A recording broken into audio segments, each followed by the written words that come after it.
仔细看，他家卧室的墙上居然会不停的出血，即使擦干后还是会有红色液体不停的渗出来，而且只有靠着床的这面墙会出现这种现象。把渗出部位打开后，可以看到红色液体是从墙体内部渗出来的，内部还填充了保温材料。主人说这种情况是2周前开始出现的，那天早上起来就发现墙壁出现一个硬币大小的红色斑点，他怀疑是身上的伤口印上去的，但是他根本就没有受伤，这就很奇怪了。他也没太在意，继续上班。下班后他发现红色斑点越来越多，用刀子把墙纸割开后，里面就开始渗出红色液体，这多少有点恐怖了，该不会里面有什么不干净的东西吧？随后节目组在渗漏处贴上纸巾，用摄像机全程记录，没一会儿干净的纸巾上就出现了红色液体，会不会有猫咪之类的卡在了里面？但主人说应该不会，墙里面没有任何空间，墙体厚度也就10多公分，为了保暖他们还填充了保温泡沫。更蹊跷的是，随着红色液体的出现，他父亲的身体变得很差，自己也发生了一些怪事。为了搞清楚怎么一回事，节目组找到了专业的装修师傅，师傅也觉得很奇怪，从来没见过这种情况，于是他决定上门一探究竟。一番检查下来，师傅决定揭开墙纸，瞬间一大片红色印记出现，这到底是什么东西？师傅看着红色液体陷入沉思，经过漫长的等待后，他终于讲话了。 벽에 코팅을 해주는 본드제 역할을 해주는 습기 차거나 시간이 오래될수록 색깔이 더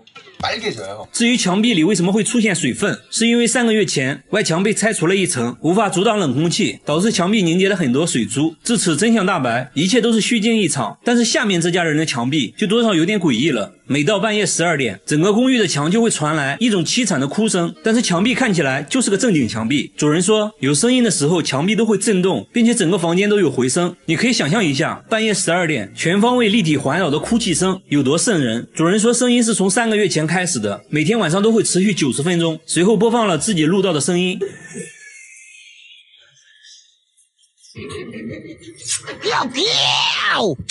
听起来又哭又笑的，看起来这只鬼的情绪不是很稳定啊。节目组还询问了公寓其他住户，发现很多人都有同样的困扰，他们也录到了一样的哭泣声，都表示声音是从墙里传来的，而且有声音的时候，燃气管道都会震动。物业也调查过原因，关闭了所有能产生噪音的设备，但最终声音还是没有停止，很多人因此都无法安心睡觉。节目组带着录音找到了专家，随后专家发现了异常，录制的声波和真人声波差异很大，而且录制的音频有一种很规律的循环，所以专家认为声音应该是人为剪辑过的，并且是在录音机上循环播放的，所以是有人故意这样做的。现在问题来了，那到底是谁搞的恶作剧？节目组在公寓不同位置都安装了摄像头，想要找到这个人，接下来就是等待声音的出现。但是1夜过去了，完全没有出现哭泣声，一晚不行那就2晚。节目组在其他楼层安装了更多的摄像头，果然功夫不负有心人，最终还是没有出现声音。其实我觉得已经没必要再调查了，很明显恶作剧的人就在公寓里，至于是哪个就不好说了。过了好多天，小哥又给节目组打来电话，说这些天都没有再出现声音，自己睡得也很好，而且还找到了女朋友。好的。同样遭遇灵异事件的还有下面这位大叔，他每次开车来到这个路口，后备箱就会不受控制的自动打开，就好像有什么东西要上车一样。这不，大哥拉着节目组刚来到这里，后面突然就传来声音，后备箱又自动打开了，即便手动关闭，他还是会当着大家的面自动打开，完全不给面子。但是除了这个路口以外，车子都是正常的，后备箱也不会自动打开，而且其他经过这个路口的车也没有发生这种情况，只有大哥的车会这样。即使在白天，只要经过这里，后备箱就会无缘无故的打开。大哥怀疑这个路口之前出过事故，有一些脏东西看上了自己的车，大哥越说越害怕，于是和节目组约定白天再研究。第二天，工作人员直接钻进了后备箱，拿着摄像机想要记录一下后备箱是如何自动打开的。一切准备就位，大哥开着车就来到这个路口，录像显示后备箱在没有任何外力的作用下又自动打开了，摄像小哥也没有发现任何异常。那现在只能使用排除法了，开车来到路边的汽修店，师傅仔细检查了后备箱的机械锁，也没有发现任何问题。那会不会是这个车型的设计缺陷呢？节目组又找来了同款车型，开车来到这个路口，一切正常，后备箱没有任何反应。没办法，最后节目组找到了 4S 店，师傅对车辆检查后发现车辆之前安装了后备箱遥控锁，问题可能就出在遥控锁上。师傅说，如果路口附近的设备频率和你遥控钥匙频率一样的话，等你开车经过就会出现后备箱被打开的情况。现在要做的就是找到附近具有相同频率的设备，随后发现相同频率的信号就是从路口的商店传出来的，而这个设备正是商店的感应门铃。节目组拿着设备想要测试一下，结果却并不能打开后备箱，原来只有相同的频率也不行，还需要频率的密码和车辆遥控器密码一样才可以。也就是说，这个路口肯定存在一个频率和密码都和车辆遥控器一样的设备，所以每次经过这里，后备箱就会自动被打开。至此真相大白，大哥决定更换遥控器密码，以后就可以安心的经过路口了。好了，我是月贝，关注我，每天一个迷惑行为大赏。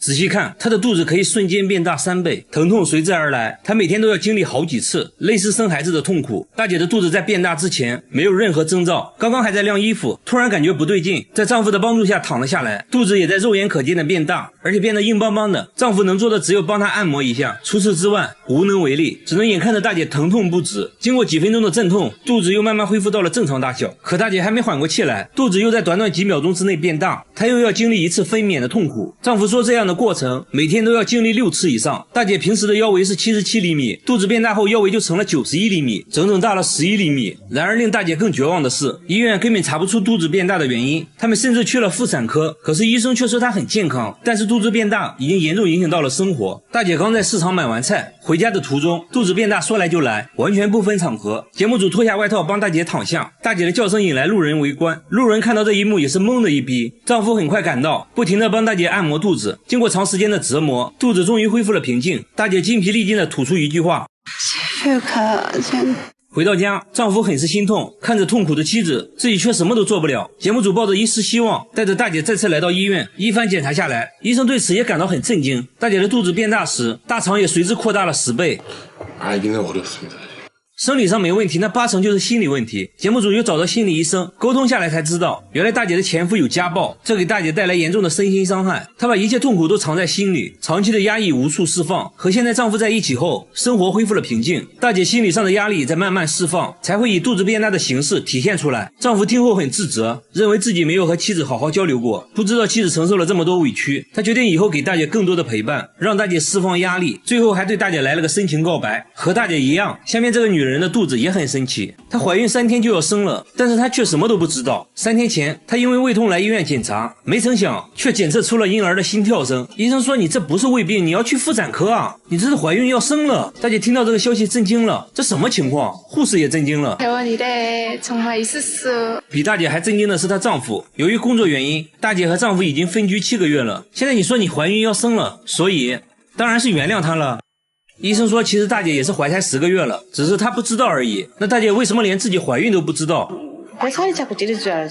邻居也说根本看不出她怀孕，都以为她又胖了而已。为此，大姐还跑去做了减肥按摩，就是专门按肚子的那种。该说不说，你例假总该停了吧？大姐却说自己例假一直不规律，一直没来例假，也没在意，这得有多不在意啊？由于一直以为是胃病，她还买了很多治胃病的药。现在大姐非常自责，只希望孩子能平平安安的出生。不过还好，最终大姐顺利生产。不得不说，孩子有个这样的妈，还能活下来，真的是个奇迹。这应该就是传说中那个万中无一的练武奇才吧？看着平平安安的母子，下面这位大姐张着嘴表示羡慕。她一天24小时都要张着嘴巴，一旦闭上嘴就会不停的打嗝，即使憋气憋到窒息都没有用，根本停不下来。丈夫说她这样已经3个月了，正常人每天都会打嗝20次，但是大姐1分钟就要打20次，连续的打嗝让她呕吐不止，严重时还会吐胆汁，就连吃饭都没办法正常吞咽，刚吃2口就要去厕所吐掉，晚上也没办法安心睡觉。奇怪的是，她之前是一名排球运动员，身体非常健康，大姐也去过很多医院，但是都没有查出任何毛病，医生都以为大姐在开玩笑。没办法，大姐只能尝试每天吃消化药，但是没有任何改善。节目组抱着一丝希望，带大姐再次来到医院，进行了更彻底的检查。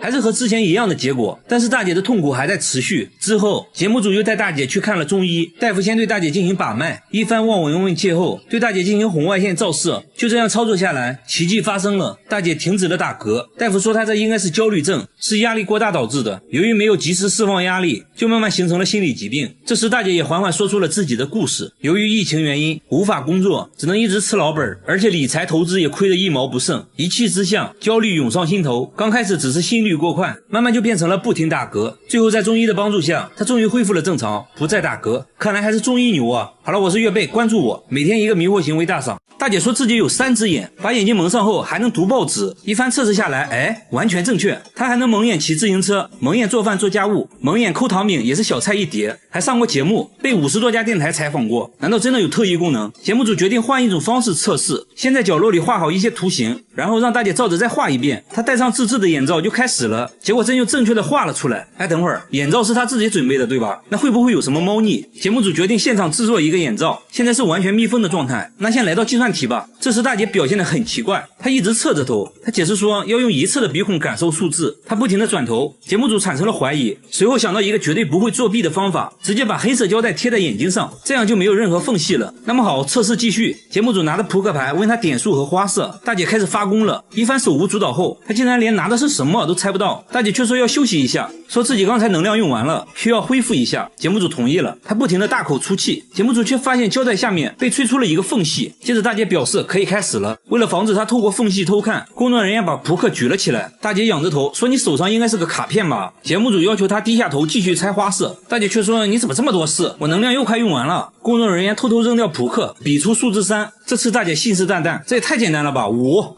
知道回答错误后，大姐行为举止变得很奇怪，说我的头好疼啊，今天能量用完了，明天再来吧。行吧，明天也不用来了，你这点小把戏没啥意思。其实她自制的眼罩也是有缝隙的，根本就没有什么特异功能。不过她的肺活量是真不错哦，但是要论肺活量，下面这个大爷还没浮过水。66岁的大爷一口气就能把车胎吹爆，热水袋被他当成气球吹，一口气爆1个，每天都要吹爆100个，这都不算什么。现在他要挑战吹卡车轮胎，另一边是8个人轮流用气筒打气，大爷的轮胎肉眼可见的变大，5分钟计时结束，大爷吹的轮胎已经很鼓了，另一边用打气筒的轮胎却还是扁扁的。大爷不满足啊，他要继续挑战，让节目组在轮胎上放了一个架子，上面又站了20个小伙子，他要在负重的情况下把轮胎吹爆。大爷一阵猛吹，上升的感觉吗？咱们中国的轮胎质量属实不错，大爷吹了10分钟，硬是没吹爆。等人都下来后，轮胎嘚一下就变大了很多。这天，大爷想要挑战极限，吹挖掘机轮胎，这玩意儿可比卡车轮胎难吹啊！司机露出了难以置信的表情。只见大爷半蹲马步，一口接一口往里吹气，轮胎很快就有了起色。毕竟是挖掘机轮胎，吹到一半的时候最困难，吹了好几口也不见起色。周围人不停地给大爷加油打气，大爷摘下帽子擦了擦汗，体内的小宇宙正在爆发。接着额头青筋暴起，一阵猛吹，最终轮胎被大爷吹了起来。那他是怎样练成这项绝技的？原来30年前，大爷最喜欢的就是钓鱼，但是没船就没办法去湖中钓，他决定用轮胎代替船，但是没有打气筒，于是尝试用嘴吹气。这一吹不要紧，他吹出了新高度，没一会儿就把轮胎吹得硬邦邦，慢慢就变成了一种爱好。大爷说不会停止挑战，要再吹他个50年，只要有我在的地方就不允许出现打气筒。大爷的嘴属实厉害，下面大叔的手上也有绝活，大叔一巴掌就能抓到10只苍蝇，一天徒手能抓1万只，抓过的苍蝇足足装了4大袋。菜市场的苍蝇见了他都吓尿了，只要他出手绝对不会落空，百发百中，没有一只苍蝇能活着逃出他的手掌心。摊位老板纷纷拍手叫好，旁边大叔看了也想试试，不过动作属实有点滑稽。工作时，一只苍蝇落在了桌子上，他慢慢靠近，苍蝇察觉不对立马就跑，但是太晚了，大叔一巴掌送走了他。仔细观察后发现天花板还有一只，迅速丢出乒乓球，一击致命。那他为啥痴迷于抓苍蝇？原来大叔是一家保洁公司老板，13年前和客户吃饭谈合作，大叔想让客户尝尝本地特色菜，结果菜里有一只苍蝇，客户愣住了，你们特色菜是苍蝇炒鸡蛋啊？就你这样还做保洁呢？客户当场愤然离去，大叔分分钟损失几百万，对苍蝇那是恨之入骨。从那以后，他开始训练自己的反应力，练习抓蝇龙抓手，对着树练习7伤拳，手背都磨出了厚厚的老茧，就这样练出了100%空手抓苍蝇的绝技。1年时间内抓到的苍蝇装满了4大袋，还把苍蝇做成了标本，仔细研究。现在公司还推出了一项免费抓苍蝇的服务。哦，有苍蝇啊！只要一个电话，大叔就会带着员工上门免费抓苍蝇，即使灭蝇器也没有大叔徒手抓的多。不得不说，大叔的技能真的很实用啊！好了，我是岳贝，关注我，每天一个迷惑行为大赏。大妈一辈子都没出过汗，39度的气温下跳绳1小时，头上一滴汗都没有。节目组在屋顶铺了一层锡纸，温度瞬间达到了45度，大妈躺在上面就开始享受日光浴了。就这样足足烤了2个小时，大妈都被烤成了3分熟，但还是一滴汗没有。她还说一点都不热，甚至感觉有点冷。节目组又带大妈来汗蒸，汗蒸房现在65度，没一会儿，同行的大妈已经大汗淋漓，她却一点反应没有，还说温度能不能再高一点。周围人都看呆了，露出了一副没见过世面的样子。1小时后做个对比，大妈的额头还是一滴汗没有。大妈说小时候家里穷啊，一天饿3顿的，根本没关注过出汗这件事。结婚后呢，丈夫又死得早，她成了家里顶梁柱，更没时间关心自己了。现在孩子们都大了，不用自己操心了，她想要体验一下出汗的感觉。节目组带她来医院检查，医生想要确认下大妈是否真的不出汗，在她手上涂了一种遇到水就会变成紫色的液体，又撒上了一些白色粉末，接着放在烤灯下面烤了1个小时后，结果手指纹路上都变成了紫色，说明大妈还是会出汗的，只是量比较少。医生说出汗少其实对身体健康没太大影响，这些大妈也放心了，原来自己和正常人一样也还是会出汗的。然而下面这位小姐姐的情况和大妈完全相反，他10分钟就会出1斤汗，双手就好像刚洗完一样，腋下每时每刻都湿漉漉的，甚至会有汗珠从腋下流出来。节目组做了个测验，不到1分钟，汗水以肉眼可见的速度冒了出来，甚至直接滴了下来。看恐怖片的时候，那双手简直成了水龙头，被子都湿透了一大片啊，这就很夸张了。他不得不带着一块毛巾随时擦手，这给他的生活带来了很大困扰。想吃零食挨不行，太滑了根本撕不开，想要玩一会儿游戏，结果触屏就没反应了，必须要往身上蹭2下抹去汗水。下班回家呢，指纹锁根本识别不出来，用键盘打字也同样夸张，纸巾铺在键盘上就印出水印了，鼠标也像刚洗完一样，写工作报告汗水都会顺着笔尖滴在书本上。他脚上的情况同样严重，他每天都要更换25双袜子，别的小姐姐包里都是口红化妆品啥的，他包里却装满了袜子。然而令人惊讶的是，其他身体部位却一点汗也不出，甚至非常干燥。小姐姐也很痛苦，小时候还被朋友嘲笑过，她的梦想是当一名厨师，因为多汗症她不得不放弃了梦想。去医院检查过后也没有找到多汗的确切原因，最后小姐姐也想开了，既然无法改变现状，那就接受它，接纳不完美的自己。她还做起了直播，大方展示了自己的多汗症。我觉得小姐姐很值得我们学习，保持乐观的心态最重要。然而下面这个大叔的情况更奇葩，他只有半边脸会出汗，左脸汗如雨下，右脸却非常干燥，从中间对分开，即使是嘴巴和鼻子也是1分为2，路人都看懵了。小朋友的表情最真实，更神奇的是，当他吃辣的时候就换成了右脸出汗，左脸又变得干干净净，把纸巾铺在脸上，右边瞬间就湿透了，左边却一点事没有，很直观的就可以看出区别，两边脸分工明确，始终就只有一边脸出汗。大叔说这种情况是1年前开始的，他之前受了很严重的伤，下半身都瘫痪了，手术后虽然身体恢复了健康，但出现了现在这种情况，他怀疑是手术留下的后遗症，随后来到医院检查，医生说这其实不算后遗症了，是由于术后的脊椎在恢复，中途可能压迫到了汗腺神经，才出现了半边脸冒汗的现象。不过不用担心，等脊椎恢复正常后，汗腺就可以正常工作了，这种情况就会慢慢消失的。听到这些大叔就放心了，保持乐观的心态，等它自动恢复。但我有个快速恢复的方法，在很热的地方吃辣的，那不就两边都出汗了吗？对吧？嘿嘿，我真是个机智的少年。好了，我是岳贝，关注我，每天一个迷惑行为大赏。他要挑战2天减肥40斤，还说减肥是世界上最简单的事。现在体重192斤，腰围104厘米。废话少说，挑战开始。他先穿上6件保暖内衣，外面再套上2件羽绒服。要知道这可是夏天啊，外面气温38度。这还没完，他竟然打开了取暖器，就这样在密闭的房间内跳绳，1分钟要跳200个。没一会儿他就满头大汗了，但他并没有停止，跳了整整3小时。完事后脱掉上衣，轻轻一拧。他信誓旦旦地表示已经减掉10斤了，开什么玩笑，来直接上秤。我去，184斤，3个小时内竟然减掉了8斤。他没有休息，连口水都没喝，接着来到健身房，穿着羽绒服跑步，周围人都看呆了，这该不会是个傻子吧？就这样运动加节食24小时后再次上秤，现在体重减到了177斤，24小时内一共减掉了15斤。照现在的速度来看，2天减40斤，感觉真的能实现啊！挑战还在继续。第二天一大早，他就穿上羽绒服开始跑步了，还都是跑的上山路。回家后妈妈喊他吃饭，他却在冰箱拿了2块冰块含在嘴里，继续疯狂跳绳。现在已经过去了32小时，就要进入最后的冲刺了。结果节目组却在街边的便利店找到了他，他竟然偷偷的吃烤肠，接着还喝了1罐可乐，还说不吃饱哪有力气减肥。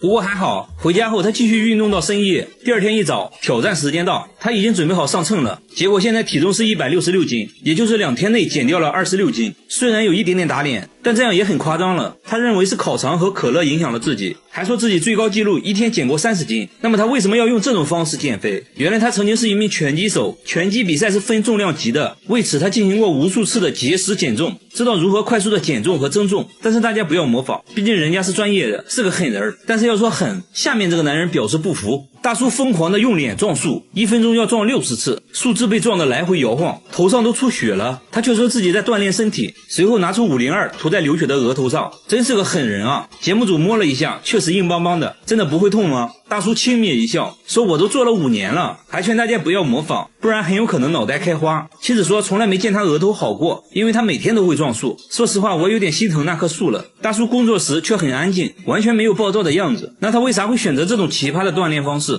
原来大叔曾经也是个拳击手，因为比赛打得不好，根本赚不到什么钱，但是要养一家老小，他不得不退出拳击，最后开了个修鞋店，而且店铺所在区域治安很差，他要让别人都知道自己不好惹，这样就没人可以找自己麻烦了，所以就开始撞树了。节目组决定给大叔一个惊喜，带他来到一家拳击馆。面对久违的沙袋，大叔跃跃欲试，激动地说自己已经30年没来过拳击馆了。说着说着声音都沙哑了，熟练地缠上拳击绷带，和陪练一阵切磋。毕竟久出战场，看得出来力不从心，但是大叔还是很开心，这是自己的梦想啊。大叔受伤会用502，然而下面这个大爷也会用一个奇葩的东西。他全身贴了100张狗皮膏药，手上来1张，额头来1张，耳朵下巴也不能少，除了眼睛都贴上了狗皮膏药，然后就安心的笑了。家里还存了上百箱的膏药，但妻子却说他根本就没病，也没有关节炎，甚至比同龄人还要健康，吃骨头比狗吃的都快，下地干活也没有任何问题。由于身上贴满了膏药，太阳一晒就会变得很烫，所以他不能长时间在地里干活。村里人都不能理解大爷为啥要给自己贴膏药。每天晚上睡觉前，妻子会帮大爷贴膏药，不一会儿就用掉了100张，只有这样大爷才能安心的睡觉。长期贴膏药对他皮肤造成了严重伤害，有些部位出现了溃疡。节目组带他来医院检查，医生说由于膏药的刺激，他得了皮炎，必须马上停止贴膏药。那他为啥10多年来每天坚持贴膏药？原来10年前大爷不小心掉进了一个大坑里，过了3天3夜自己才慢慢爬了出来。从那以后他开始每天做噩梦，感觉有1万只蚂蚁在身上爬来爬去。偶然贴了一次狗皮膏药后，竟然连续2天都没有做噩梦。从那之后就离不开膏药了。身体没问题的话，那8成就是心理问题了。心理医生给大爷做了专业的心理测验，结果医生却说大爷没有任何心理问题，而且狗皮膏药中确实有一些凝神成分，鉴于他皮肤问题，医生还是建议少用膏药，可以定期来医院做辅导，慢慢改掉坏习惯。我怎么感觉大爷就是单纯的不想下地干活啊？好了，我是岳贝，关注我，每天一个迷惑行为大赏。他的指甲比你的手还要长，最长的有20厘米，小拇指的指甲最正常，看起来却显得格格不入。他说小拇指是专门抠鼻屎的，他淘米时不用手，2根指甲勾搂勾搂就淘洗干净了。开火时用手背，打鸡蛋也是小菜一碟，吃饭也能熟练的使用筷子，但我感觉筷子有点多余啊。电脑打字用铅笔，剥橘子就要用镊子，戴手套也难不倒他，把手套剪个小洞就行了。金刚狼见了都直呼内行啊。他还要花大量时间保养指甲，一瓶指甲油只够用1次的，完事还要给指甲戴上保护套，以防在睡觉的时候折断。出门上街必须要把指甲护在胸前，回头率那是100%，路人的表情说明了一切。大姐不仅指甲长，头发也很长，头发都能拖到地板上，我觉得她眼眉超丰都不用化妆，即使是周围邻居在晚上遇到大姐也会被吓到。邻居都想不通大姐为啥要留那么长的指甲。原来大姐从小就爱臭美，最喜欢做的就是涂指甲油。有一天晚上做梦，梦中人告诉她无论发生什么都不能剪指甲，否则就会遭遇不幸。刚开始大姐也没当回事，这不就是个梦吗？但是每当她剪指甲就会心跳加速，剪完指甲就会生病，后来就开始一直留指甲了。为了让自己的指甲显得不那么诡异，大姐来到美甲店，店主刚开始也被吓了一跳。店主在大姐指甲上画上图案，这样就显得可爱多了。大姐说会一直留着指甲，准备以后出演梅超风。和大姐一样，下面这个男人50多年没有剪过指甲。大叔从小就没有指甲，不仅如此，他连脚指甲也没有，掉在地上的小东西根本捡不起来。对他来说，开易拉罐是最痛苦的。更难以置信的是，他竟然拿不住玻璃杯，杯子在他手里反复滑落。节目组怀疑大叔是故意的，大叔却说自己没有指纹，光滑的东西根本拿不住，怎么可能没有指纹？节目组仔细观察，大叔的指尖确实非常光滑。节目组和大叔一起按手印，大叔的手印模糊一片，没有任何纹路。由于缺少指甲的保护，轻轻按压手指就会带来剧烈疼痛。然而大叔的工作却很依赖手指，他是一名汽修工，工作需要一直动手，就连缠个线圈都会疼痛难忍，哪怕一个小小的失误都会给他脆弱的皮肤造成不小的伤害。他的手上布满了伤痕，即使这样，他也工作了30年，因为要养活一家老小。至于他为什么没有指甲，医生说他患有一种罕见的皮肤病，简单来说就是皮肤黏膜很容易起水泡，而且是遗传性的，没有根本治疗的方法。所以女儿出生的时候，他做的第一件事就是检查女儿的手指。看到女儿有着正常的指甲，大叔激动的哭了，他不想让女儿承受和自己一样的痛苦。大叔平时最喜欢做的就是帮女儿剪指甲，女儿也很懂事，会帮父亲包扎伤口。我觉得大叔可以去做个美甲，就是贴个假的指甲，可能会好一点。和大叔一样，下面这个女孩从小就与众不同。女孩长了满脸的胡子，又粗又硬，从鼻子一直延续到脖子。不仅如此，她的2个妹妹也长了满脸胡子。奇怪的是，她的2个姐姐却是正常的，而且她妈妈脸上也是干干净净的。妈妈说她们刚出生脸上就有胡子，可能是遗传他们的父亲。照片可以看得出来，他们去世的父亲就是满脸胡子，但只有最小的3个姐妹遗传了父亲。随着年龄的增长，脸上的胡子也越来越旺盛。他们也尝试过刮胡子，但是越刮长得越浓密，全身上下厚重的毛发让他们很痛苦。同学都嘲笑他们是猴子，这给他们造成了严重的心理伤害。他们变得抑郁焦虑，姐姐甚至放弃了上学，选择在家里帮忙种地。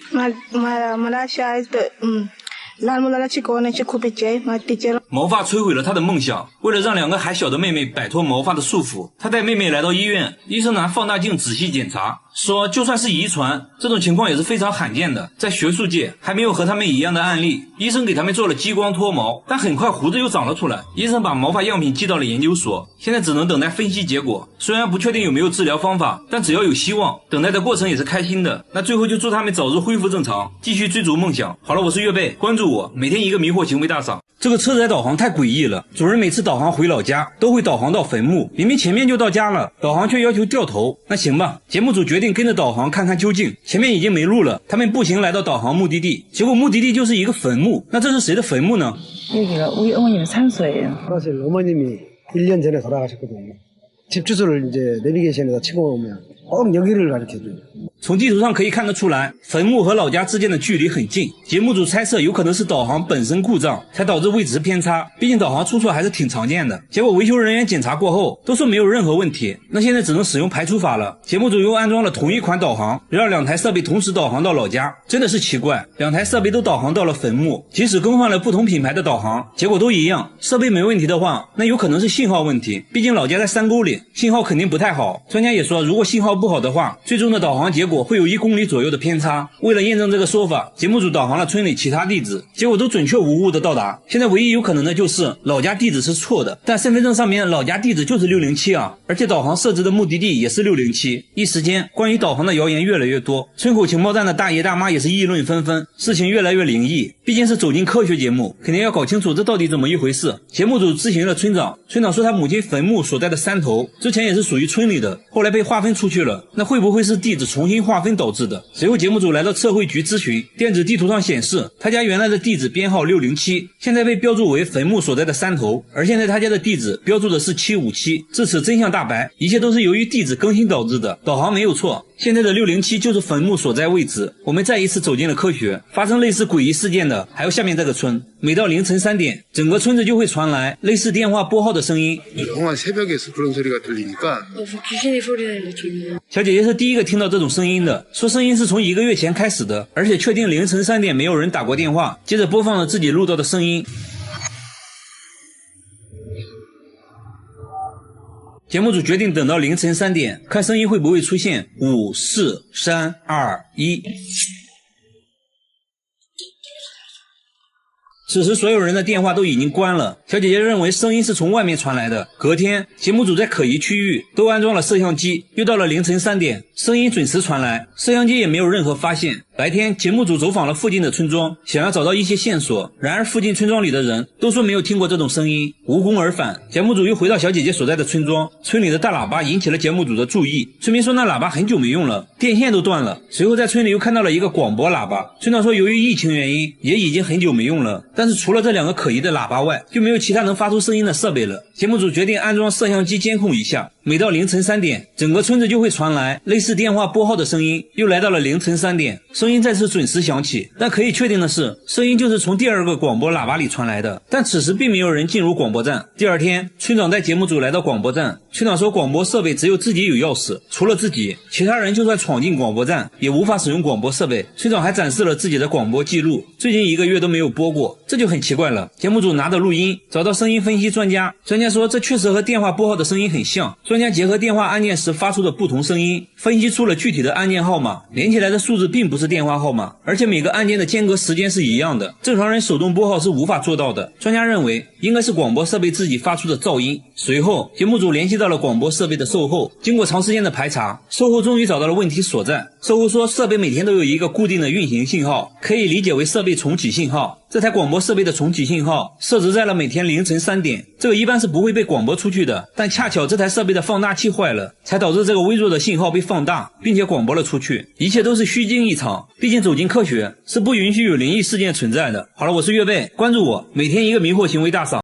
他每次吃饭都往没人吃的空碗里不停夹菜，还一直说着多吃点。记者看得一脸迷惑。男人说这是奶奶的位置，他正在屋里睡觉。来到卧室一看，奶奶竟然是一具干尸，但家人却坚持认为奶奶并没有死，只是睡着了而已。说13年前奶奶就咽气了，身体却没有腐烂，甚至散发出淡淡清香。虽然看起来好像一具干尸，但血管清晰可见，一颗痣上面的毛发还在长长，指甲也还在生长。他们甚至要定期给奶奶剪指甲，所以家人都觉得奶奶没有死，只是一觉睡了13年而已。在奶奶身上到底发生了什么呢？据孙子介绍，奶奶是13年前突发急性肺炎，在9天不吃不喝的情况下，不仅疯狂吐出黑色液体，还出现了异常排便的现象。有多异常呢？孙子形象的描述说，排泄物呈现喷涌状，呼呼的往外喷，喷出了16斤棕褐色的排泄物，接着就断气了。可奇怪的是，体温在24小时内没有下降，身体也不僵硬，除了没有气息外，没有任何死亡的症状。而且孙子清晰地记得奶奶临死前对他说的话：我要睡觉了，别打扰我。于是家人直接把奶奶接回了家，慢慢就变成了类似干尸的样态。专家说，只有在极干燥或者极寒的情况下，才有可能形成干尸。然而当地天气高温潮湿，在这种环境下没有腐烂，就很不科学。专家猜测可能是做了防腐处理，却被家人一口否定了。还说奶奶有个特别的习惯，那就是吃斋，一吃就坚持了50年，这有可能是奶奶肉身不腐的原因之一。而且当地村民都说奶奶为人善良，做了一辈子好事，这可能就是一种福报吧。奶奶的事在当地广为流传，很多人慕名而来，都想要一睹真容，还认为他家的井水是回魂汤，喝了它有神奇的力量，好像闭上眼就能看见天堂。至于究竟是什么原因，专家最后也没有给出解释。每次开车经过这个收费站，车在导航就会离奇失灵，触屏一点反应没有，但经过其他收费站却一切正常。大叔说回老家都是走这条高速，每次都会出现这种情况，持续了好几年，好像有什么东西试图阻止他上高速。而且据他了解，这个收费站之前就是一片墓地，现在越想越害怕。大家猜测可能是这个车型的设计缺陷，于是找来了同款车型测试，结果一切正常。大家又觉得可能是收费站的无线电信号干扰到了导航，随后用设备在附近一测，并没有发现任何无线电信号。经过了解，大叔每次过收费站后都是直接右转。专家决定这次在经过收费站后，选择直行看看有什么反应。没想到啊，直行后导航正常运行，没有出现失灵的情况。这时专家看着远处的指示牌，瞬间恍然大悟，直接让大叔升级导航系统。等系统更新完成，再次经过收费站，果然就正常了。专家这时也给出了解释，原来导航没升级之前只能识别25个字，然而要去的地方路标指示牌上超过了25个字，导致导航无法识别，崩溃了。每次经过这个天桥，他的车就会无缘无故的鸣笛，双手根本没按喇叭，来回多次验证，每一次都鸣笛。晚上经过这里，喇叭声音还变得更大，然而其他车辆并没有出现这现象。这种情况只发生在小哥身上，你就说怪不怪吧。而且听说之前有对小情侣在天桥上吵架，男的错手把女的推下了天桥，正好被一辆卡车撞到，当场死亡。撞人的就是这种货车，他的货车就是刚买的二手车，买的时候很便宜，他还以为捡了个大漏，该不会撞死人的车就是这一辆吧。大家找来专家，专家认为是喇叭本身出了故障，换上了一套全新原厂喇叭后，再次开车经过这里，喇叭还是自动鸣笛，这就有点怪了。他现在非常尴尬，前面堵车，他正好停在天桥下面，喇叭还一直响个不停，别人都以为他这人有毛病。专家又研究了半天，发现喇叭开关很灵敏，一些微弱的电信号都会导致喇叭电路接通，初步推测可能是附近有无线电干扰导致的。天桥上就有类似避雷针的无线电装置，用仪器一测，果然发现了很强的无线电信号，就是这个信号导致了汽车自动鸣笛。那现在要做的就很简单了，改装整个喇叭系统就好了。他出门随身拿着一把剪刀，见人就盯着别人的头发看。他并不是理发师，只是想要别人的一根头发，把头发固定住。接着又拿出微雕刻刀，这是要干嘛呢？他说要在头发丝上刻字，这不开玩笑吗？大叔也没回应，自顾自的比比划划。随后又给头发涂了一层白色的颜料，在显微镜下文字还真就显现出来了。5毫米长的头发丝上竟然密密麻麻刻了105个字。不仅如此，他还可以在沙砾上刻字，也能在5厘米的石板上写一部千字文，这可不是一件简单的事。他需要2年才能全部完成，期间要更换20多种刻刀，比硬币小很多的铁块上也能刻800多个字。大叔说在头发上刻字很考验人的耐心，刚开始就拿自己的头发练习，1年下来头发日渐稀疏，现在都是用别人的，和别人见面都是先看头发，黑长直是他的最爱，现在还开了头发展览，小朋友都看傻了。大叔目前只能在头发上写一行字，说希望以后可以在头发上画一幅清明上河图。他把一坨大便锁在了保险箱里，还说这大便价值100万，里3层外3层的打开，这不就是块石头吗？但他说这是金鱼的便便，名叫龙涎香，高档香水就是用这玩意做的，比黄金还要贵10倍。拿在手上，明显比真正的石头要轻很多，闻起来还有种雨后的泥土味。难道真的是龙涎香？大便是在自家养鱼场发现的，他本来以为是块石头，随手扔水里竟然飘了上来，长这么大哪见过这情况？上网那么一查，和网上说的龙涎香非常像，这不一夜暴富了吗？朋友们都觉得这是真的，但村里老人表示，他们这地方根本就没出现过鲸鱼，哪来的鲸鱼大便啊？说再多都没用。接下来直接找专家，专家说龙涎香其实是鲸鱼体内的一种结石，非常稀有，可能100只鲸鱼里面都不一定有一个。接着对着大便一阵猛闻，还做了简单的测验，无论是颜色还是质地都非常符合，初步判断这可能就是龙涎香。接着对其取样化验，大叔满怀期待，离财富自由越来越近了。然而一番分析后，结果却显示这并不是龙涎香，只是一块在海上漂浮很久的塑料泡沫。大叔的宝贝瞬间一文不值，妻子安慰大叔，但大叔反手就撒了一波狗粮，你才是我的臭宝呀。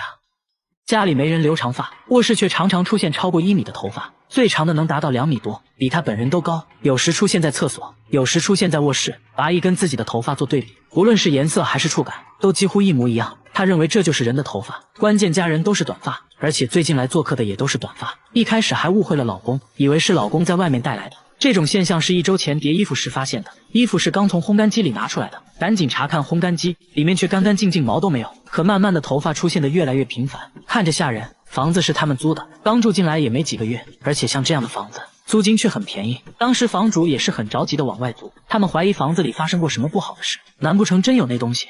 摄像小哥才不信，带着毛发找到专家，专家研究半天，说从厚度和质地来看，确实跟头发非常相似。接着又放在显微镜下这么一看，结果显而易见，这并不是头发，而是一种线头，应该就是衣服上的一些缝线。接着妻子检查了所有衣服，果然在一件西装上抽出了一模一样的线头，长度也完全吻合，又是虚惊一场。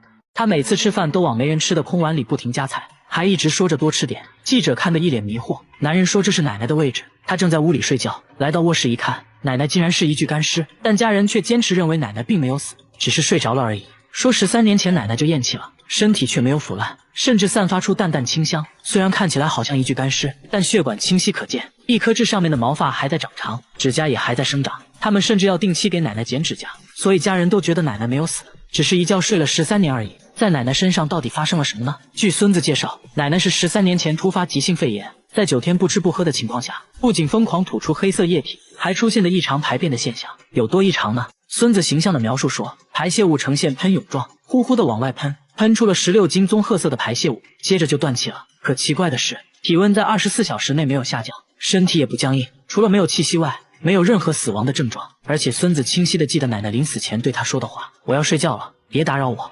于是家人直接把奶奶接回了家，慢慢就变成了类似干尸的样态。专家说，只有在极干燥或者极寒的情况下，才有可能形成干尸。然而当地天气高温潮湿，在这种环境下没有腐烂，就很不科学。专家猜测可能是做了防腐处理，却被家人一口否定了，还说奶奶有个特别的习惯，那就是吃斋，一吃就坚持了50年，这有可能是奶奶肉身不腐的原因之一。而且当地村民都说奶奶为人善良，做了一辈子好事，这可能就是一种福报吧。奶奶的事在当地广为流传，很多人慕名而来，都想要一睹真容，还认为她家的井水是回魂汤，喝了它有神奇的力量，好像闭上眼就能看见天堂。至于究竟是什么原因，专家最后也没有给出解释。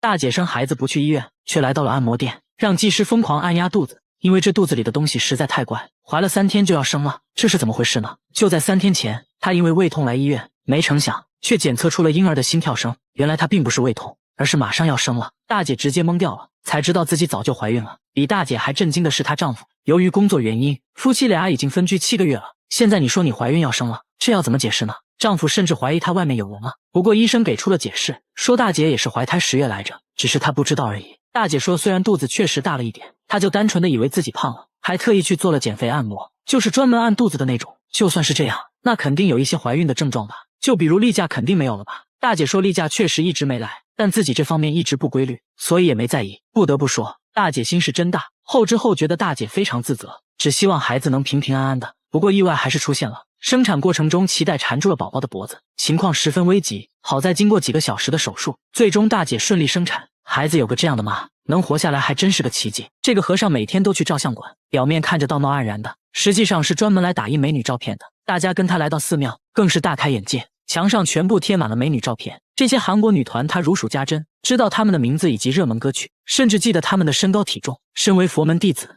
他一不念经二不打坐，整天就看女团跳舞。外人看到这个情况，都骂他花和尚，说他六根不净。但事实却并不是这样的。他在当和尚之前是个屠宰场老板，偶然捡起一本佛经，结果爱不释手，就像发现了新世界。自此放下屠刀剃发出家。他认为之前的工作让自己周围充满了负面磁场，收藏照片是为了更好的修行。此话怎讲？他说名人的磁场像星星一样强大纯净，这会让他感到无比的欢喜和安定。但他这种行为难免引来风言风语，随着非议越来越多，方丈也忍不住劝他离开。他最终被取消了法号，被迫离开了寺庙。他来到一个荒无人烟的山间小庙，取名龙宫佛寺，并自认方丈，继续自己的修行。他还把世界名人都刻在了石头上，围着寺庙摆了一圈，这一刻就是15年。他说做的过程也是一种修行，这种迷惑行为咱确实看不懂。韩国奇葩多，大家随便看看就好。在一片荒山中，隐藏着一座22层的高级酒店，号称是亚洲最恐怖的酒店。酒店常年被烟雾笼罩，外墙还有大片的红色印记，显得异常诡异。虽然看起来荒废了很久，但其实还在营业。据说在周末房间都会订满，不知道住的到底是人是鬼。网站上还有很多负面评论，让人看得毛骨悚然。很多人就留言劝告，千万不要住这个酒店，否则会后悔的。小哥不信邪，决定来探险。酒店位于马来西亚，通往酒店的路迷雾重重，报废汽车随处可见，显得非常荒凉。然而路边硕大的酒店指示牌却显得非常新，处处透露着诡异。而且越靠近酒店，手机的信号也开始变差。来到酒店，顺着楼梯往上走，才发现进入酒店的通道都被封上了。找了半天，找到一部电梯，但按键完全没反应。奇怪的是，电梯的楼层数字却在快速变化，也不知道谁在控制。最后小哥通过紧急出口来到了酒店内部，一切变得正常起来，出现了一条购物街，人也多了起来。他找到了一个店主咨询，店主说酒店旁边有个大赌场，很多人都在那里输得倾家荡产，有些人回到酒店就会选择跳楼，所以这里怨气很重。确实发生过很多灵异事件，有时晚上能听到孩子的哭声。小哥决定在这里订一间，亲自感受它的诡异。回房间的路上，看到一个长期上锁的房间，门上还贴着一个奇怪的符咒。酒店人员说，这间房子被诅咒过，发生过很多超自然现象，没事尽量离它远一点。来到自己的房间，他还煞有其事地敲了3下门。进入房间发现装修比想象中的要好很多，但怪异的是，床头竟然装了个镜子。虽然在22楼，阳台却并没有封死，向外看去一片雾蒙蒙的，外墙上一片片的红色印记，看着好像是血迹。酒店人员告诉他，红色印记虽然看着恐怖，但并不是血迹，只是因为潮湿生了红色苔藓而已。来到晚上，酒店零星亮起了灯，气温开始骤降，睡到半夜他直接被冻醒了。也许是因为风太大，阳台上的门被吹得一直叫，就像有人在房间吹口哨，不断吸引他去阳台。小哥说不知为何，站在阳台上总有种想往下跳的冲动。为了保命，小哥没敢再睡觉。如果给你1万块，你敢在这里睡一晚吗？他们用摄像机对准深山中的一个狗窝，在远处的车里警惕地观察，拍到的画面让人后背发凉。这狗一到晚上12点就会神秘消失，天亮了又会准时出现。问题是它一直被链子锁着，锁扣非常结实，除非有人帮助，不然狗是无法自己打开的。但是家里人都问过了，没人打开过锁扣，这就很诡异了。大家决定安装摄像机，整夜拍摄。刚开始一切正常，时间来到半夜2点13，突然一阵声响，大家被惊醒，接着就发现狗妈妈又消失了，只留下了2只小狗仔。大家赶紧查看录像，只见它在狗窝附近徘徊了片刻，突然在没有任何人帮助的情况下，锁扣就被打开了，接着就消失在黑夜里。看着录像，大家不禁起了一身鸡皮疙瘩，中间到底发生了什么呢？动物专家反复观看录像，认为问题可能就出在链子上。这链子是有硬度的，只要将链子巧妙地旋转一下，就可以轻松地别开锁扣。只是这个旋转角度不好掌握，但很明显，狗妈妈已经可以熟练地找到这个角度，很轻松就打开了锁扣。但现在还有一个疑问，它为啥每天晚上都要溜出去呢？大家仔细检查了它的出走路线，发现它每天出去是来这里吃狗粮，毕竟吃饱喝足才有精力喂养狗崽子，应该是本能驱使让它这样做。主人也很懂事，在每天的狗粮里又加了1盒罐头，换上了新的锁扣，这样它就不会在半夜消失了。他吃面包要提前准备2包纸巾，因为他一吃东西就会流泪，怕大家不信，他直接吃起了热狗，一口下肚，果然眼泪刷刷的下来了，就跟演戏一样，而且越好吃流的越多。吃米饭不会流泪，吃炸鸡就会流，这都成了一种指标。公司聚餐都会让他先吃，根据流泪情况判断食物是否美味。更奇葩的是，小哥吃东西只有左眼会流泪，而伤心想哭的时候就换成了右眼流泪，2只眼睛分工明确，你就说神不神奇吧。据他妈妈说，他从出生就这样，2只眼睛很少有同时流泪的情况，如果有的话，那就是一边在伤心一边在吃东西，2只眼睛就都会流泪了。反正医院也去了，都没发现什么问题，医生认为是属于神经类的问题。接着在他眼睛上贴了2张试纸，再让他吃下2块糖果，紧接着试纸就湿了。试纸显示他眼睛流出来的其实是口水。医生说这是一种叫做鳄鱼眼泪的疾病，是由于面神经麻痹，唾液神经和泪腺交织在了一起，确切的说，眼睛流出来的应该是口水，但对健康没太大影响，可以不用管它，只是有点恶心而已。小哥本人觉得这还挺好的，可以成为聚会的谈资，供大家一乐也不错。他家各个角落都放着一大罐不明药膏，厕所有，厨房里也有，挖出一大勺均匀涂在白布上，接着贴在腰上，然后又拿出2个棍子来回敲打，说这样做有神奇的功效。这东西到底是啥呢？他说是凡士林，说着就把这东西在眼睛周围涂了厚厚一层，又挖了一大勺涂在了膝盖上。奶奶声称这种药膏可以治愈一切伤痛，尤其治脚气一绝，哪里疼就抹哪里，每天3次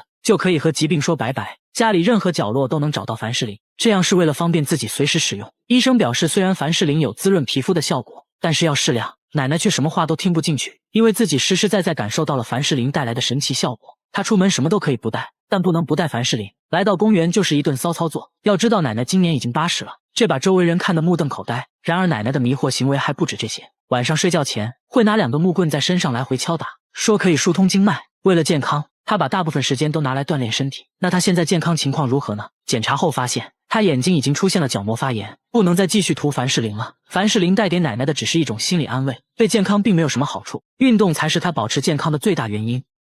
每次开车经过这个收费站，车在导航就会离奇失灵，触屏一点反应没有，但经过其他收费站却一切正常。大叔说回老家都是走这条高速，每次都会出现这种情况，持续了好几年，好像有什么东西试图阻止他上高速。而且据他了解，这个收费站之前就是一片墓地，现在越想越害怕。大家猜测可能是这个车型的设计缺陷，于是找来了同款车型测试，结果一切正常。大家又觉得可能是收费站的无线电信号干扰到了导航，随后用设备在附近一测，并没有发现任何无线电信号。经过了解，大叔每次过收费站后都是直接右转。专家决定这次在经过收费站后，选择执行看看有什么反应。没想到啊，执行后导航正常运行，没有出现失灵的情况。这时专家看着远处的指示牌，瞬间恍然大悟，直接让大叔升级导航系统。等系统更新完成，再次经过收费站，果然就正常了。专家这时也给出了解释，原来导航没升级之前只能识别25个字，然而要去的地方路标指示牌上超过了25个字，导致导航无法识别，崩溃了。每次经过这个天桥，他的车就会无缘无故的鸣笛，双手根本没按喇叭，来回多次验证，每一次都鸣笛。晚上经过这里，喇叭声音还变得更大，然而其他车辆并没有出现这现象。这种情况只发生在小哥身上，你就说怪不怪吧。而且听说之前有对小情侣在天桥上吵架，男的错手把女的推下了天桥，正好被一辆卡车撞到，当场死亡。撞人的就是这种货车，他的货车就是刚买的二手车，买的时候很便宜，他还以为捡了个大漏，该不会撞死人的车就是这一辆吧。大家找来专家，专家认为是喇叭本身出了故障，换上了一套全新原厂喇叭后，再次开车经过这里，喇叭还是自动鸣笛，这就有点怪了。他现在非常尴尬，前面堵车，他正好停在天桥下面，喇叭还一直响个不停，别人都以为他这人有毛病。专家又研究了半天，发现喇叭开关很灵敏，一些微弱的电信号都会导致喇叭电路接通。初步推测，可能是附近有无线电干扰导致的。天桥上就有类似避雷针的无线电装置，用仪器一测，果然发现了很强的无线电信号，就是这个信号导致了汽车自动鸣笛。那现在要做的就很简单了，改装整个喇叭系统就好了。这家餐厅的14号桌没人敢坐，连店主都不敢靠前。听到14号桌的服务铃就会起一身鸡皮疙瘩，因为一到深夜，14号桌的服务铃就会一直响个不停。但14号桌并没有客人，最关键的是桌子上也没有服务铃，电铃半年前坏掉就丢了。这诡异现象已经持续了1年，最近还变得越来越离谱，白天也开始响铃。据店主回忆，半年前有个人经常来他家吃饭，就一直坐在14号桌，有次和朋友发生了冲突，电铃也是那次坏掉的，一直没有安装新的。从那次起，这个顾客就没再来过，听说是出了车祸。也是从那时起，14号铃就开始一直响，就好像有东西在召唤一样，以至于店主现在听到铃声就会起鸡皮疙瘩。大家找来厂家售后，检查了餐厅里的每一个铃铛，都可以正常工作。接着又把显示器设备拆开，研究了半天，也没看出什么问题。但售后提出了一种假设，如果附近有使用同款电铃的商家，恰巧频率一样的话，别人家按响14号铃，可能会导致他家电铃也会跟着响。大家接着走访了附近所有商家，并没有找到使用相同设备的商家。没办法了，节目组又咨询了无线电方面的专家，专家说附近有几个大型的广播站，有可能是广播站干扰到了信号，但这也仅仅只是猜测。如果是广播站影响的话，这条街的店铺都应该出现这种现象才对，为什么偏偏只有他家受到了影响？诡异的铃声还在继续，直到最后也没能解开谜团。他的眼睛会流水晶，只要稍微翻下眼皮，一颗水晶就冒了出来，再翻一下，又掉下来一颗，仔细一看，里面好像还有一颗。每当他哭的时候，水晶产生的更多，都不用挤，自己就能掉下来。水晶看着锋利无比，但他眼睛却丝毫没有受伤。这种不寻常的现象每天都在发生，一天大约会产8颗，大小形状各异，但都非常锋利。女孩说有天早上醒来，就感觉眼睛里面好像有东西，揉了几下就出来好几颗水晶一样的东西。父母赶紧送她去了医院，医生也从未见过这种情况，检查一番也没有发现任何异常。后来还被电视采访过，很多人慕名而来，希望可以买1颗，他们觉得这东西可以治病。女孩的父母刚开始很担心，经过一段时间，发现女儿并没有什么不良反应，而且还能赚钱，何乐而不为呢？无独有偶，下面这个女孩眼睛里也会流水晶，这种现象是2个月前开始的。刚开始以为是眼睛里进了玻璃碎片，但这东西越流越多，几天就收集了1小盒，多的时候甚至一天就能产出50颗，这才意识到事情并不简单。去过很多医院，医生都没能找到原因，只能说大千世界无奇不有。每到深夜，健身器材上就会吊着一个怪东西，来回摇晃，看着像人，但又看不出腿在哪。大家决定白天再来，白天就看到一位大妈倒挂在上面，一动不动。小哥壮着胆子上前查看，大妈一句安宁哈撒哟，吓得小哥连连后退。大妈说自己在锻炼而已，问他多大年纪了，大妈说也没很大，今年72，每天都要倒立5个小时，说这种倒挂方式能锻炼全身，说着就展示了一遍，动作行云流水，这把旁边的大妈都看傻了。小哥歉歉地问有没有尝试过这种锻炼方式，大妈露出了一副关怀智障的眼神。大家找来4个小伙子和他 PK， 小伙子们信誓旦旦，根本不把大妈放在眼里。比赛才过了1分钟，有人就双腿不停颤抖，很快败下阵来，另一个还可以，足足坚持了2分钟才缴械投降。只有大妈还在一动不动地挂着，显得十分轻松。剩下的2个小伙继续挑战，没过2分钟也放弃了。即使在家里，大妈也不会停止锻炼，就这样倒立看电视。一旁的老伴已经见怪不怪了，做菜吃饭也要时刻劈叉来锻炼柔韧度，甚至在他70岁的那年还得到了瑜伽教练的证书，真的是有够疯狂。你因为智齿疼得睡不着，来医院才发现这颗智齿竟然是横着长的，并且完全埋在了牙龈里，外观上根本看不出来，直到切开牙龈才知道这颗智齿有多可怕。不过不用担心，现在就给你拔掉，医生在你脸上蒙上块布，只露出嘴巴，接着在智齿周围不同部位打3次麻药，稍微会有点刺痛感，但很快你就没有任何感觉了。接着给周围消毒。根据智齿生长角度切开牙龈，因为麻药已经生效，基本不会感到痛。如果这时你感觉疼痛难忍，一定要举手示意。医生用镊子掀开牙龈，就看到了埋伏的智齿，但这仅仅是冰山一角，智齿大部分还镶嵌在牙槽骨中。这时要用球钻削一点牙槽骨，通俗点讲，就是用电钻钻你的骨头。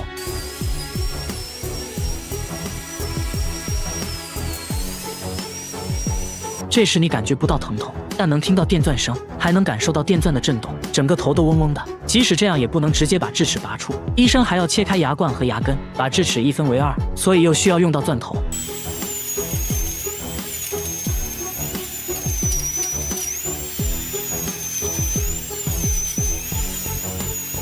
现在看来，切开的牙冠部分还是无法直接取出，还得竖着再切一次。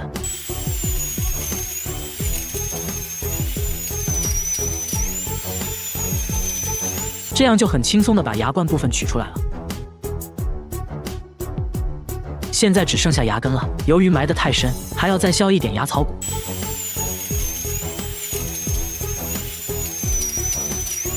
现在用杠杆原理，一点点往外撬，很快牙根就被撬了出来。现在你的下巴可能很酸，再坚持一下，马上就快结束了。由于窗口比较大，最后需要给你缝合牙龈。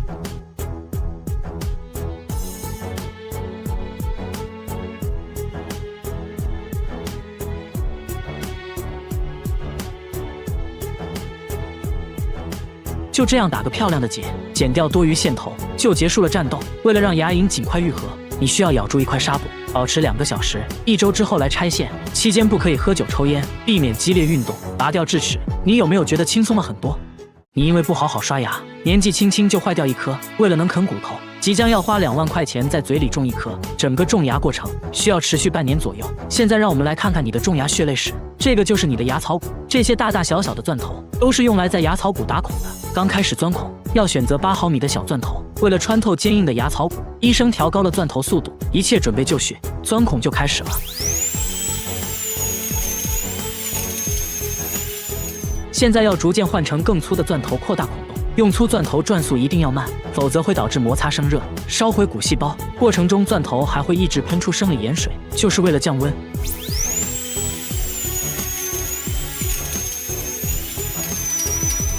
现在使用螺丝纹钻头，将孔的上端继续拓宽，这是为了让孔洞和种植体完美契合。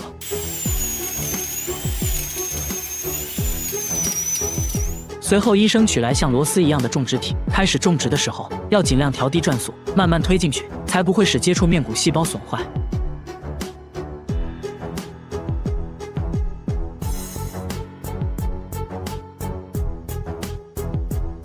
接着还需要使用扭力扳手把种植体拧紧。现在要将愈合基台连接到种植体上。等缝合好牙龈，大概就是这个样子。这时牙槽骨中的种植体会和周围的骨细胞慢慢融合，这个过程叫做骨结合，最短需要2到3个月，最长6个月左右。经过了几个月，牙槽骨和种植体已经充分结合，就可以把临时愈合基台取下，然后安装上永久愈合基台。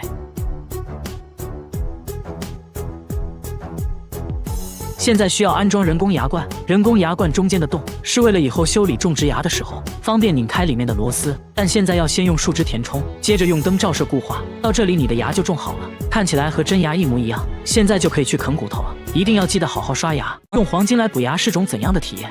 看到最后，我承认我羡慕了。等你躺平后，医生先用金刚石钻头去除腐质，腐质也就是蛀牙上的黑色物质。为了将腐质去除干净，需要在几处做好标记，沿着标记保持垂直，一点点去除。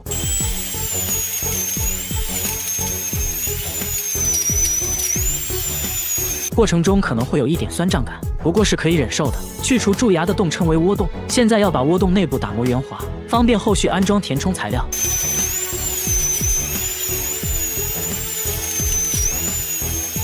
接着吹干窝洞内的水分，你这颗牙坏得很深，内部还有残留的腐质。医生换上小钻头继续去除，腐质已经靠近了牙神经，过程中要尽量小心。再次吹干牙齿内部，现在腐质已经清理完毕，接着就进入了修复环节，先涂抹上一层粘合剂。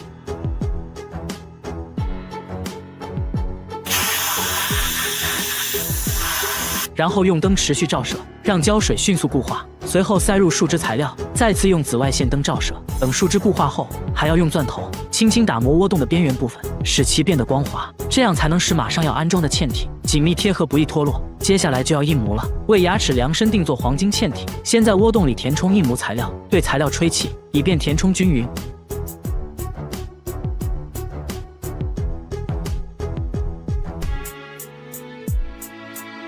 用力按压后，等印模材料变硬，就可以根据印模制作黄金嵌体。等嵌体制作完成后，医生会再次涂上粘合剂，接着给你安装金灿灿的黄金嵌体。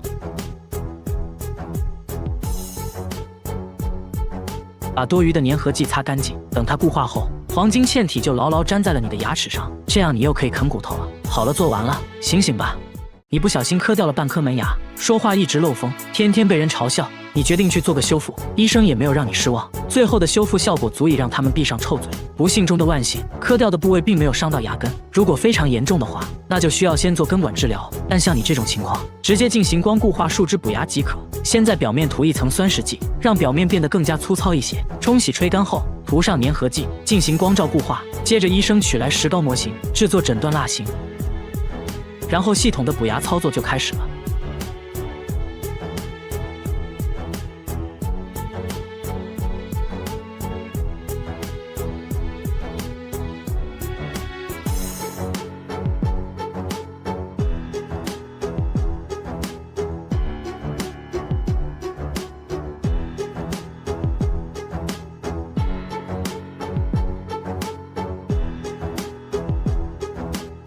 大家记住，如果牙齿不小心磕断了，第一时间保存好磕断的部分，赶快去找牙医进行修补，效果会更好。